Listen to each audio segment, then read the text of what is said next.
आज विज्ञान चाहे कितनी भी उन्नति कर ले, पर ईश्वर के विधान के सामने सब फेल। नमस्कार दोस्तों, मैं किशन आपके फेवरेट पॉडकास्ट पे।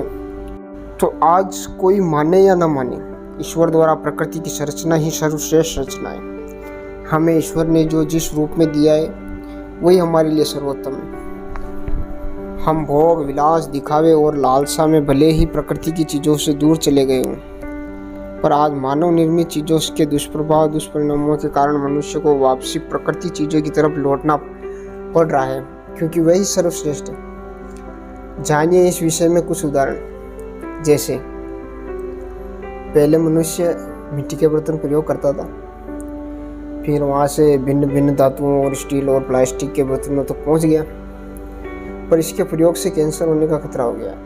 इसलिए मनुष्य दोबारा मिट्टी के बर्तनों की तरफ आ रहा है। आज देख ही रहे हो। दूसरा उदाहरण बताता हूँ आपको। पहले इंसान अंगूठा छापता, क्योंकि उसे पढ़ना लिखना नहीं आता था। बाद में जब पढ़ना लिखना आया तो हस्ताक्षर करने लगा, सिग्नेचर, अंग्रेजी में, हिंदी में। चलो, सिग्नेचर का प्रचलन चला। आज विज्ञान जहाँ चरम सीमा पर पहुँच चुका है, तो इंसान फिर से थंब स्कैन, अंगूठा लगाकर ही अंगूठा छाप ही बन गया है। आधार कार्ड, हर जगह अंगूठा छाप बन बैठा है। मोबाइल फिंगरप्रिंट लॉक, हर जगह अंगूठा छाप बन के बैठा है। तीसरा उदाहरण बताता हूँ आपको। पहले मनुष्य फटे होने पर भी सादे कपड़े पहनता था, फिर साफ सुथरे और फ्रेश किए कपड़े पहनने लगा, फिर फैशन के नाम पर अपनी पैंटें फाड़ने लगा। सूती वस्त्रों से टेरिलिन टेरिकॉट पर पहुंचा इंसान फिर से वापस सूती वस्त्रों पर आ रहा है। आना पड़ेगा। प्रकृति से दूर जाके कहाँ जाओगे। मनुष्य पहले पढ़ता ही नहीं था। जब ज्ञान हुआ तो गुरुकुलों में नैतिकता और आध्यात्मिक ज्ञान ही लिया। अब विज्ञान चरम सीमा पर है। लोग MBBS, इंजीनियरिंग, MBA की पढ़ाई कर रहे हैं, पर नैतिक और आध्यात्मिक ज्ञान और शांति नहीं है।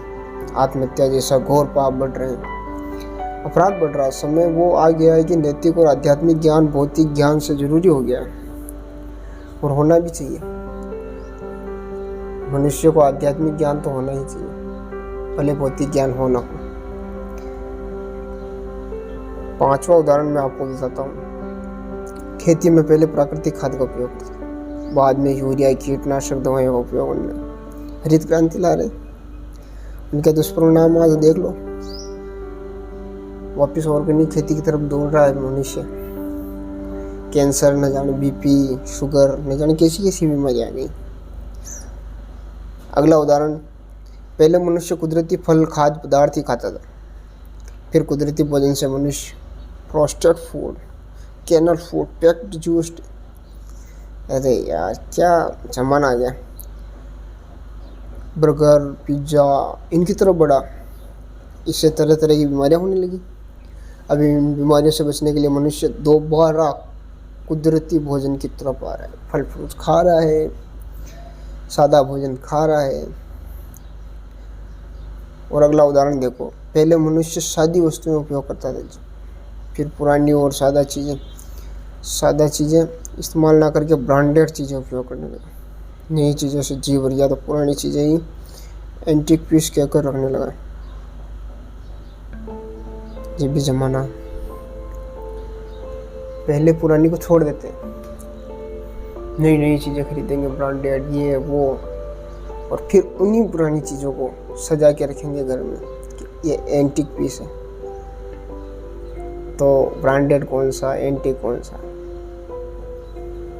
पहले मनुष्य आयुर्वेदिक पद्धति से इलाज करता था, फिर एलोपैथिक का प्रचलन हुआ, एंटीबायोटिक का जमाना आया। एलोपैथी और एंटीबायोटिक के दुष्परिणाम के कारण मनुष्य वापस आयुर्वेद की तरफ बढ़ रहा है, आयुर्वेदिक चिकित्सा की तरफ बढ़ रहा है, जड़ी बूटियाँ खोज रहा है। चलो ठीक, अगला उदाहरण बताता हूँ।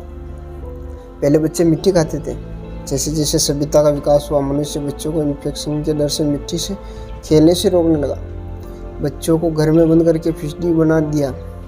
फिर मनुष्य ने अब इम्यूनिटी बढ़ाने के नाम पे बच्चों को फिर से मिट्टी से खेलना शुरू कर दिया।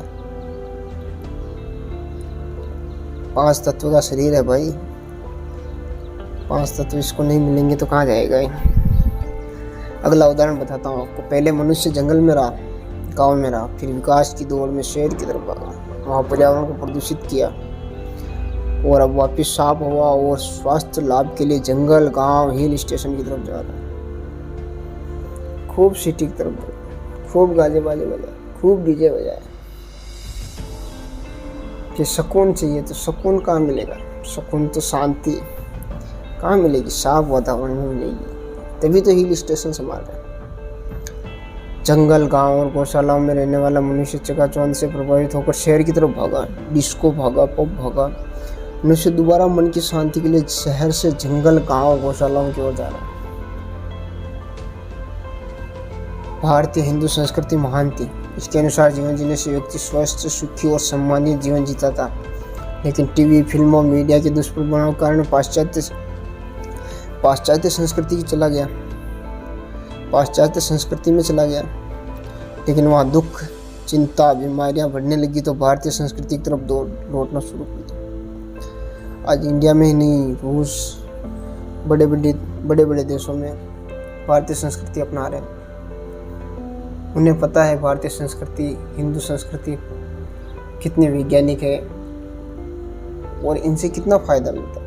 जो अपने आध्यात्मिक जीवन में इसका कितना उपयोग है सब जानते हैं। लेकिन जो जिसके पास जो होता है उसे उसकी कदर नहीं होती। तो इसलिए सभी दोस्तों से मैं निवेदन करना चाहूँगा कि आप जितना हो सके प्राकृतिक चीज़ों से जुड़े रहें, आयुर्वेद से जुड़े रहें।